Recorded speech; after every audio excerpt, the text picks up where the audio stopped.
तो hello friends, स्वागत है my YouTube channel Jyoti study में। आप वीडियो के अंत तक बने रहें। इसमें सारा नचिकेता पार्ट 2 का क्वेश्चन आंसर देंगे। तो देखिए, ये है क्वेश्चन पार्ट से, ठीक है। ये कहता है, पहला क्वेश्चन आप लोग अपना बुक में मिला लीजिएगा, बुक निकाल लीजिए। देखिए, पहला क्वेश्चन होगा कि नचिकेता कौन था, नचिकेता कौन था, ठीक है। तो यहाँ पर देखिए, इसका उत्तर हो जाएगा कि नचिकेता महर्षि बाजश्रवा का इकलौता पुत्र था, ठीक है। नचिकेता जो था से महर्षि बाजश्रवा का इकलौता पुत्र था।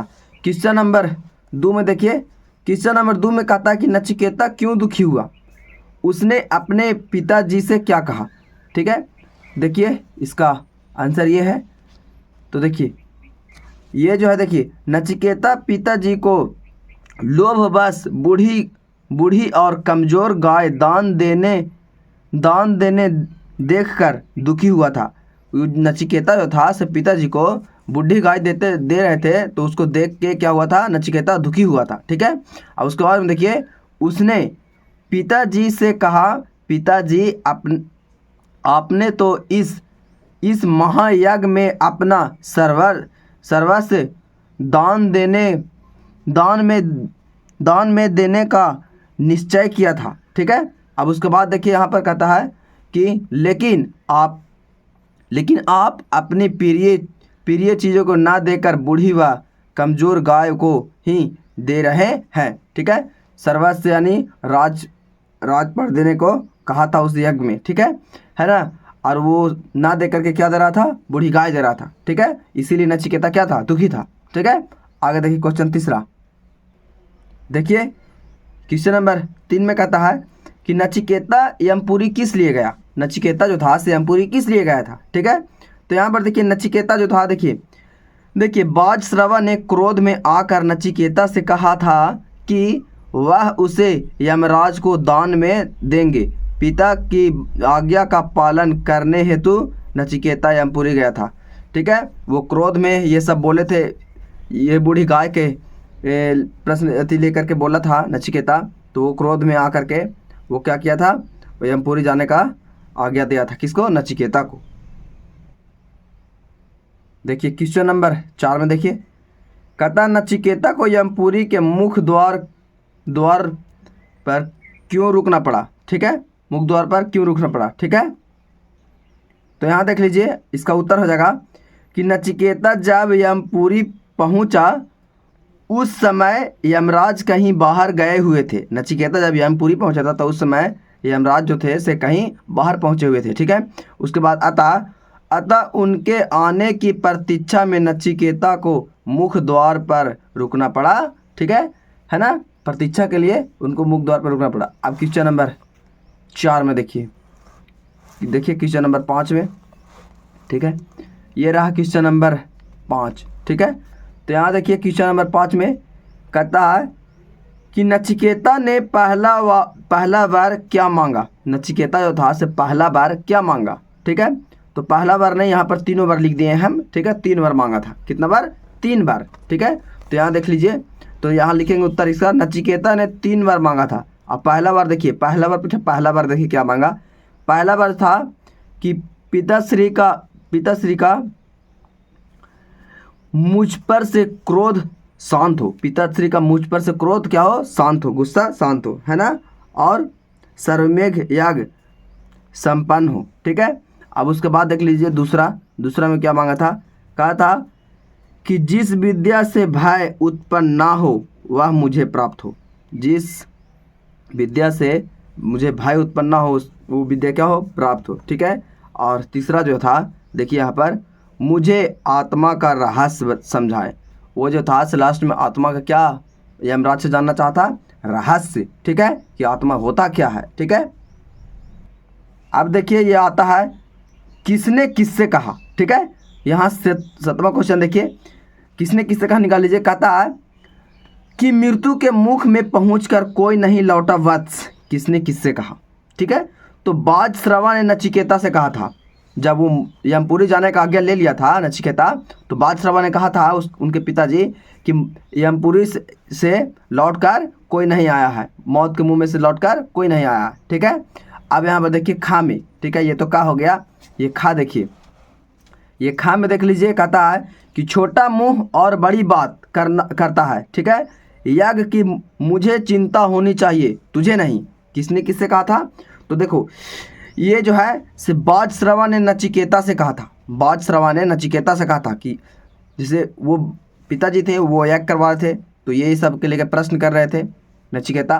तो कहा था बाज श्रवा कि यज्ञ का चिंता मुझे होना चाहिए, तुझे नहीं, ठीक है। नचिकेता से कहा था, ठीक है।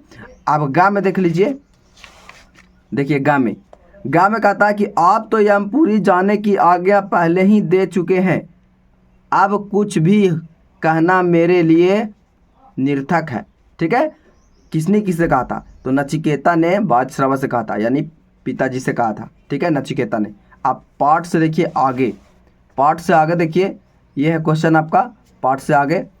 तो पाठ से आगे देख लीजिए, यहाँ पर कहता है कि महर्षि बाजश्रवा अगर गायों को ब्राह्मणों को दान में दे देते तो क्या होता, ठीक है। यहाँ देखिए उत्तर इसका का महर्षि बाजश्रवा अगर बूढ़ी दूध नहीं देने वाली गायों का दान ब्राह्मणों को दे देते तो उनका यज्ञ सफल नहीं होता, उनका यज्ञ जो था से सफल नहीं होता, ठीक है। अब देखिए दूसरा क्वेश्चन कहता है कि यज्ञ से क्या तात्पर्य है, यज्ञ से क्या तात्पर्य है, ठीक है। यहाँ देखिए इसका उत्तर, यज्ञ का तात्पर्य होता है किसी कार्य के लिए विविध यज्ञ देवता का पूजन और हवन करना, ठीक है। ये उत्तर इसका हो जाएगा, ठीक है। अब देखिए यहाँ पर 3 में देखिए 3 में, तो देखिएगा 3 में कहता है क्वेश्चन नंबर 3 में कि अगर आपको 3 बार मांगने के लिए कहा जाए तो आप क्या मांगेंगे, ठीक है। ये खुद से लिखना है कि आपको अगर 3 बार मांगना है तो आप क्या मांगेंगे, ठीक है। तो देखिए हम क्या मांगना चाहेंगे, अगर हमें 3 बार मांगने के लिए कहा जाए तो मैं इस प्रकार 3 बार मांगूंगा, ठीक है। यहाँ देख लीजिए तीनों बार लिख दिए हैं हम, ठीक है। ध्यान दीजिए यहाँ पर देखिए, पहला सदा विद्या प्रदान करें, ठीक है। अगर आपके पास विद्या नहीं रहेगा, नॉलेज नहीं रहेगा, तो आपके पास खूब धन दौलत रहेगा, नॉलेज रहेगा ही नहीं, उसको किस दिशा में उपयोग करना ये पता ही नहीं रहेगा, तो वैसा धन किस लिए, है ना। अगर नॉलेज रहेगा, आपके पास विद्या रहेगा, है ना, बुद्धि रहेगा, बुद्धिमान रहिएगा, तो आप कहीं से भी कमा लीजिएगा, है ना।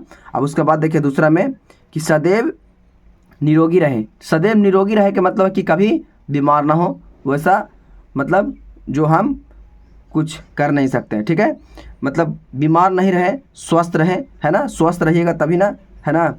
तो यहाँ पर देख लीजिए तीसरा में कि इतना धन दे कि माता पिता की सभी इच्छाएं पूरी हो जाए, ठीक है ना। आप देखिए क्वेश्चन नंबर 4 में, क्वेश्चन नंबर 4 में कहता है कि नचिकेता साधु प्रवृत्ति का था, साधु प्रवृत्ति से आप क्या समझते हैं? इसका उत्तर हो जाएगा साधु प्रवृत्ति का अर्थ होता है सरल स्वभाव वाला, यानी सरल स्वभाव वाला, ठीक है, कोई उसमें खोट नहीं, है ना। अब देखिए हम लोग आते हैं व्याकरण में, क्या में? व्याकरण में, ठीक है। तो यहाँ व्याकरण में देखिए कहता है कि इनके पर्यायवाची शब्द बनाए, पर्यायवाची शब्द, ठीक है। जैसे पुत्र है, तब पुत्र को हम लोग क्या क्या कह सकते हैं? तब पुत्र को वत्स कह सकते हैं, बेटा, यानी, और उसके बाद में तनय, ठीक है। पिता को क्या कह सकते हैं? बाप, जनक, जन्मदाता, ठीक है। फिर देखिए यमराज को, ठीक है, पितृंत, ठीक है, पितृंत का, और उसके बाद में यमपित, और उसके बाद में काल, ठीक है, यमपित काल भी कह सकते हैं, है ना। और उसके बाद में देखिए दू में, देखिए यहाँ पर दू में देखिए, दू में है कि इनके पर्यायवाची शब्द बनाए, इनके पर्यायवाची शब्द, सत्य क्या हो जाएगा? असत्य हो जाएगा, उल्टा, है ना, सत्य का असत्य, धर्म का अधर्म, ठीक है। उसके बाद में सहिष्णु को हो जाएगा अहिष्णु, ठीक है। उसके बाद में इच्छा का अनिच्छा, ठीक है। उसके बाद में संपन्न का विपन्न हो जाएगा, ठीक है। अब देखिए 3 में, ठीक है, ये लास्ट होगा, ठीक है। 3 में देख लीजिएगा, यहाँ पर ध्यान दीजिएगा आप लोग, ठीक है। ये 3 में देखिए, ये है, देखिए समझिए और लिखिए, ठीक है। ये देखिए यहाँ पर लिखा हुआ है पितृभक्त, क्या है? पितृभक्त, यहाँ हो जाएगा पितृ जोड़ भक्त हो जाएगा, ठीक है।